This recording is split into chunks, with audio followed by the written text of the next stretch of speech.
Dear students, before this video we have studied four properties of determinant.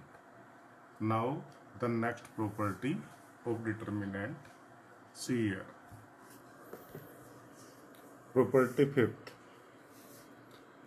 If some or all elements of a row or column of a determinant are expressed as the sum of two. अगर एक रो या column के जो element है वो दो के सम के रूप में एक्सप्रेस कर सकते हैं, then the determinant can be expressed as the sum of two or more determinants. जरा देखो, इसे यहाँ से जल्दी वेरीफाई होगा। फॉर एग्जाम्पल, अगर ये डिटर्मिनेंट है और एक रो के ये मेंबर ऐसे एक्सप्रेस किए जा सकते हैं।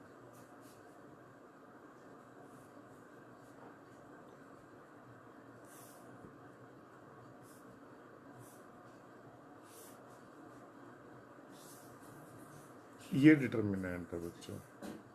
तो इसमें जो फर्स्ट रो है उसके मेंबर दो के सम के रूप में एक्सप्रेस किए जा सकते हैं।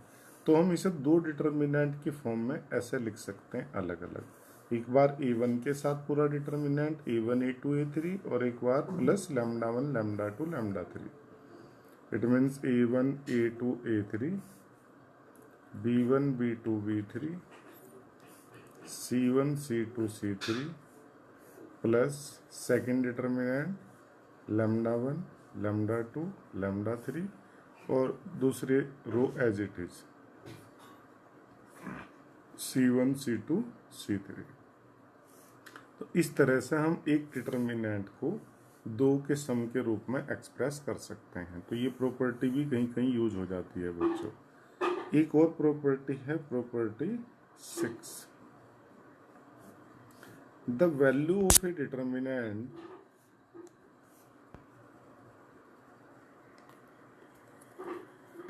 remain unchanged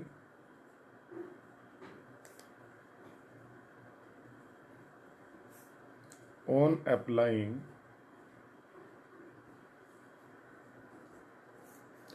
Ri can be changed by Ri plus Krj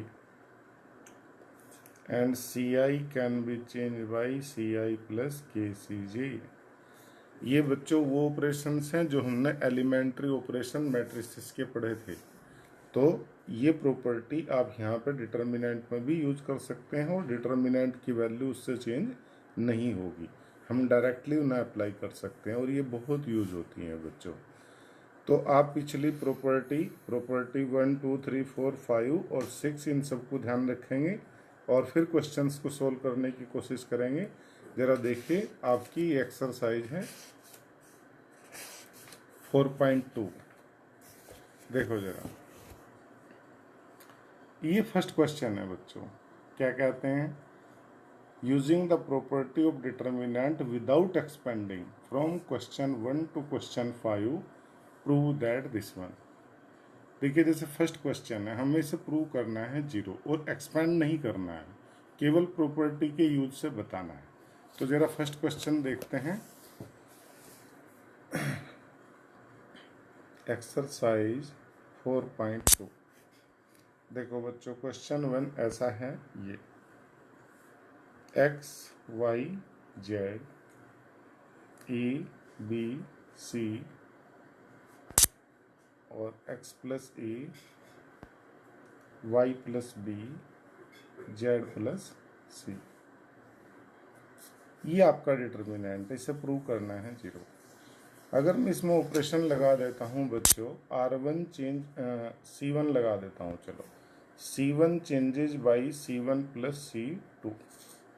तो c1 प्लस c2 अगर मैं करता हूँ तो ये बनता है x plus a y plus b z plus c. बाकी हमने कोई चेंज नहीं किया।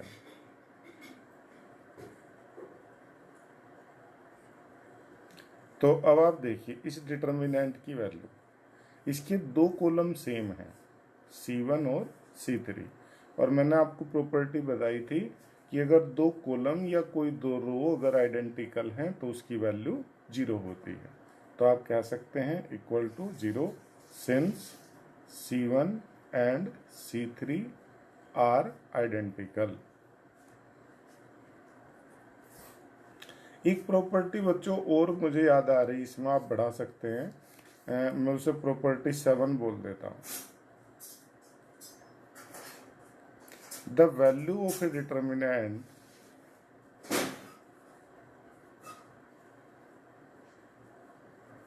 is 0 if any of its row or column is 0।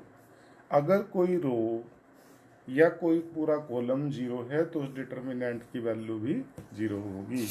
इसे याद रखेंगे। अभी आपका क्वेश्चन नंबर, जैसे मैं अगला देखो बच्चों, जैसे क्वेश्चन नंबर 2 है, आपने ये बताना है कि 0 है और बिना एक्सपेंड किए बताना है। तो आपका ये डिटर्मिनेंट है। जैसे क्वेश्चन नंबर 2 क्या है, a minus B, B minus C, C minus A, B minus C, C minus A minus B, C minus A minus B और बी माइनस सी। ये डिटर्मिनेंट है बच्चों। अगर मैं इसमें एक ऑपरेशन बच्चों लगा देता हूं कि C1 changes by C1 plus C2 plus C3, तीनों कॉलम्स को ऐड कर देता हूं C1 में, तो आप ध्यान दीजिए A minus b plus b minus c plus c minus a 0 होगा। B minus c plus c minus a plus a minus b भी 0 होगा। ऐसे ही c minus a plus a minus b plus b minus c भी क्या होगा बच्चों, 0। बाकी आप एज इट इज लिख दीजिए।